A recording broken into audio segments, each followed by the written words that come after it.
جی۔ اللہ تعالیٰ نے فرمایا فمن حاجک فی من بعد ما جاءک من العلم فقل تعالوا ندعو ابناءنا وابناءکم ونساءنا ونساءکم وانفسنا وانفسکم ثم نبتہل فنجعل لعنت اللہ علی الکاذبین۔ بس ہم نے یہ کر دیا کہ جھوٹوں پر اللہ تعالیٰ کی لعنت ہو۔ اب یہ جو کذب ہے، جھوٹ ہے، یہ صرف اور صرف قرآن کریم کے اندر لعنت کا تذکرہ نہیں آیا، بلکہ احادیث کے اندر آپ صلی اللہ علیہ وسلم نے اس کی بڑی سختی کے ساتھ تردید فرمائی ہے، بلکہ مومن کے بارے میں فرمایا کہ وہ کچھ بھی کر سکتا ہے، جھوٹ نہیں بول سکتا۔ اور ساتھ میں یہ بات بھی یاد رکھنی چاہیے کہ وہ جو حدیث ہے مشہور جس میں منافق کی علامتیں بیان کی گئی ہیں، اس میں باقاعدہ ایک علامت منافق کی یہ بیان کی گئی، اذا حدث کذب، جب بات کرتا ہے تو جھوٹ بولتا ہے۔ تو گویا کہ جھوٹوں پر اللہ کی لعنت بھی ہے، مومن جھوٹ بھی نہیں بول سکتا، اور جھوٹ منافق کی بھی علامت ہے۔ آپ دیکھ لیجئے کہ قرآن و حدیث کا لب و لہجہ جھوٹوں کے بارے میں کیا ہے، اور انتہائی افسوس کی بات ہے، انتہائی دکھ کی بات ہے۔ آپ نے صحیح بات کی طرف نشاندہی کی ہے۔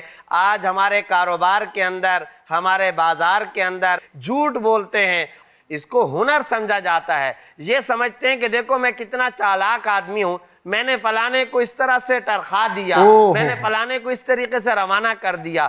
یہ پتہ نہیں ہے تم نے منافقت کا کام کیا، یہ پتہ نہیں ہے تم نے یہ بات کر کے اللہ کی لعنت اپنے اوپر کروا لی ہے، یہ پتہ نہیں ہے کہ قرآن پکار کر کے تم پر لعنت بھیج رہا ہے، احادیث طیبہ کے ذریعے سے تم پر لعنت آ رہی ہے، تمہارا ایمان خطرے کے اندر پڑ چکا ہے۔ مومن کی یہ علامت ہی نہیں ہے کہ وہ جھوٹ بولے۔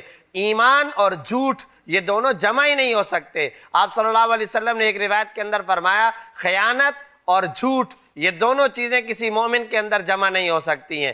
تو یہ اتنا سخت اور سنگین لب و لہجہ قرآن و سنت کا ہے، اور ہم اس کو چالاکی اور کاریگری اور ہنر سمجھ رہے ہیں۔ اس لیے رمضان کی ساعتوں کے اندر اس سنگین ترین گناہ سے پوری امت مسلمہ کو توبہ کرنی چاہیے۔ اللہ آپ کو خوش رکھے حضرت، بہت بہت شکریہ۔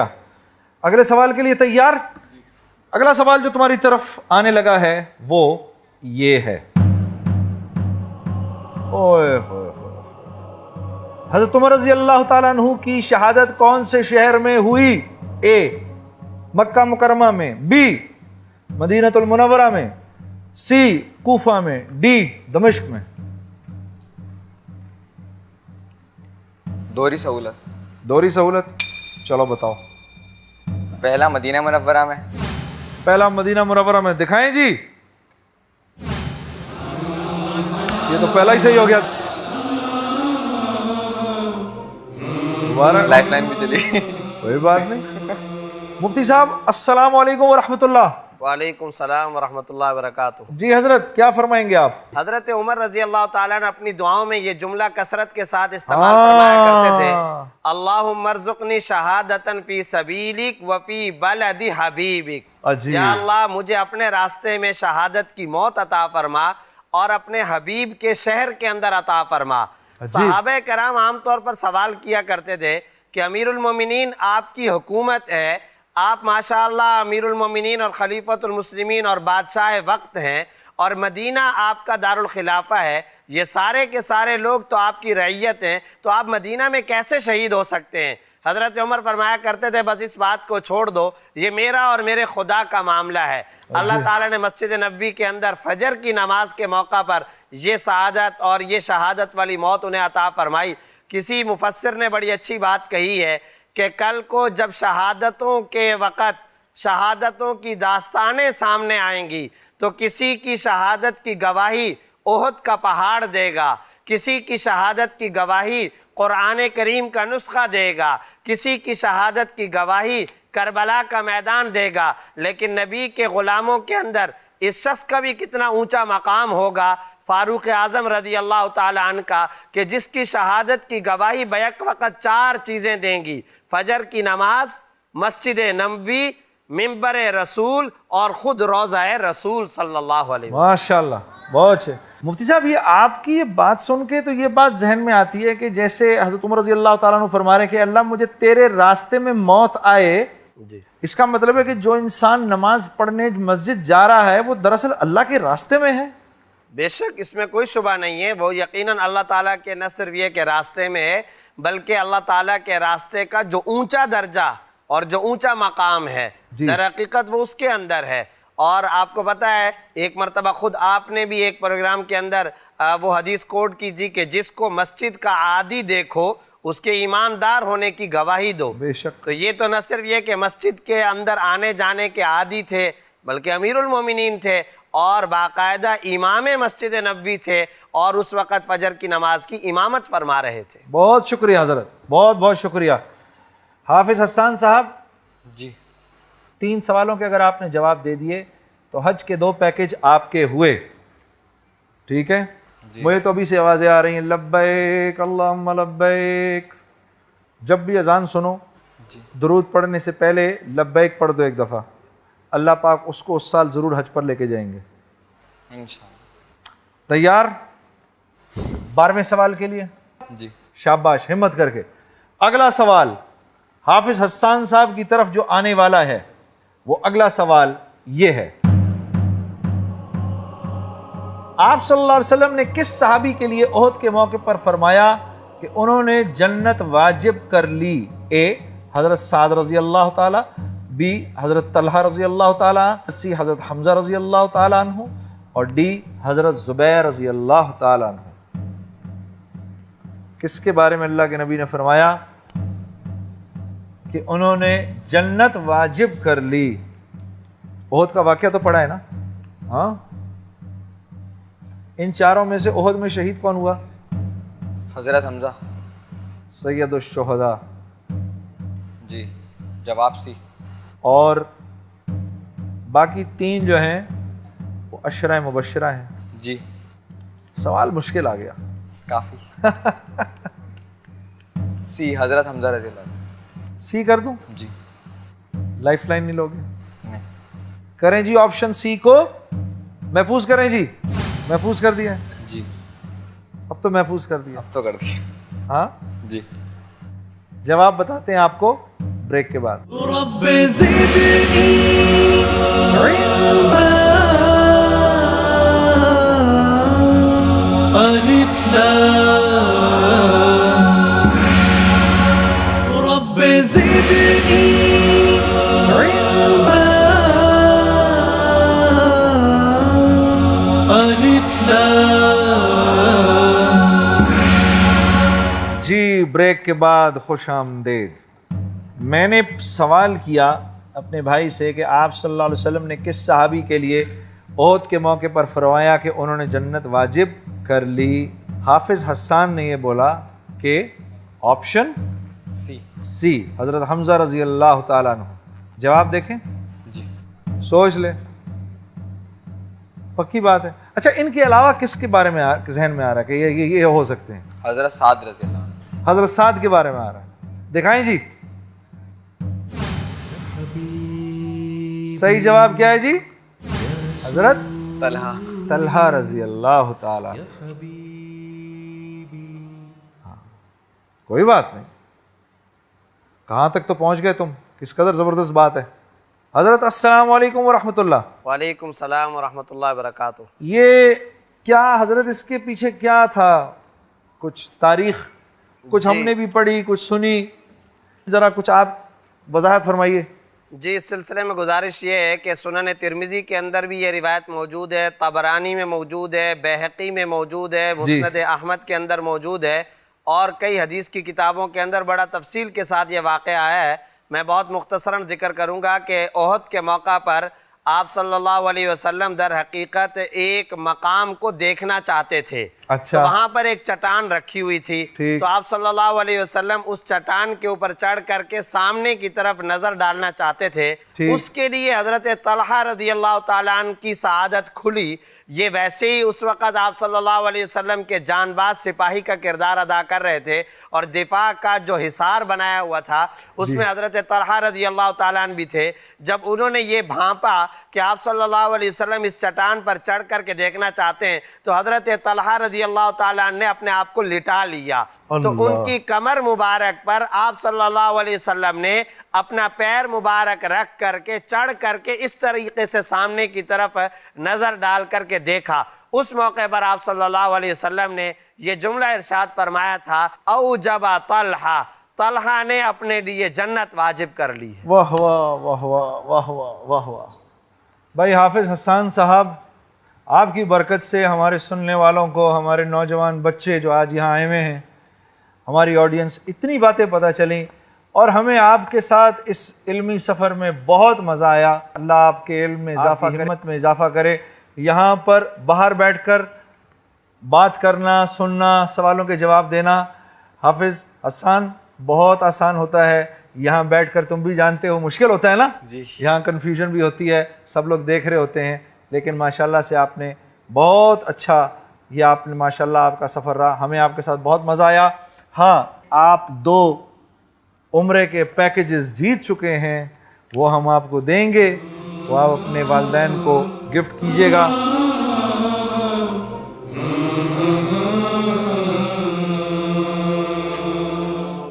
جناب تشریف لائیے حافظ حسان صاحب، بہت بہت آپ کو مبارک ہو۔ یہ لو، آؤ ادھر بیٹھو، اس طرف آ جاؤ۔